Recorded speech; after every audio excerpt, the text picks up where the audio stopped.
deal with consistency?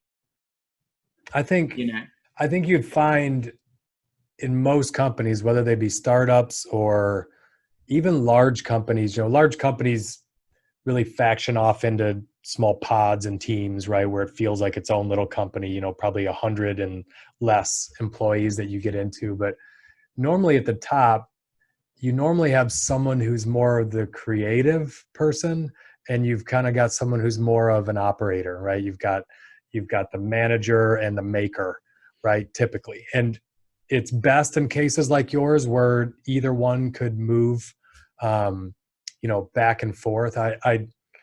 My first management job, I partnered with, another sales manager. The two of us, we overlapped, and he was a million creative ideas a month. I mean, he just spit them out. He was amazing at it, right? And I kind of had a knack for listening and plucking 1 out of 10 out that were good ideas and just going and doing them. And I'd get back to him and be like, hey, I took that idea of yours. I put something together, look at it.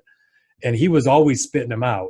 And it was helpful, right? Because, I have an engineering background. My mindset was produce, go, be efficient, get it done. I could sell, but I like to just bang out product. And, he could sit and just whiteboard all day, and he had amazing ideas, right? But the two of us made a good team because he was the creator and I was the manager in that case. That didn't mean he couldn't manage, he couldn't operate.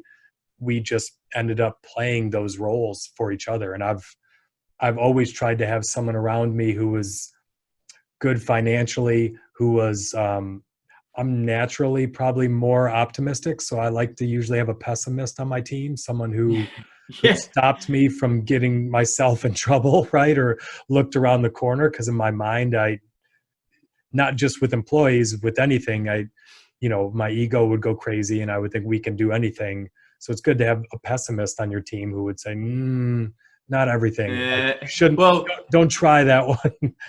Well, the terminology we use is move away and move towards, personalities, and move away being the more risk averse type of individual, and the move towards being those opportunities and gap finders. And we use that terminology to make that distinction, to go, guys, for today, I'm playing the move towards. So you'll see me start throwing ideas, and I understand that only 10% of them have any merit, but just hear me out. This is the art of the possible. That's been of extreme value to us because of that distinction. We can play into those character roles.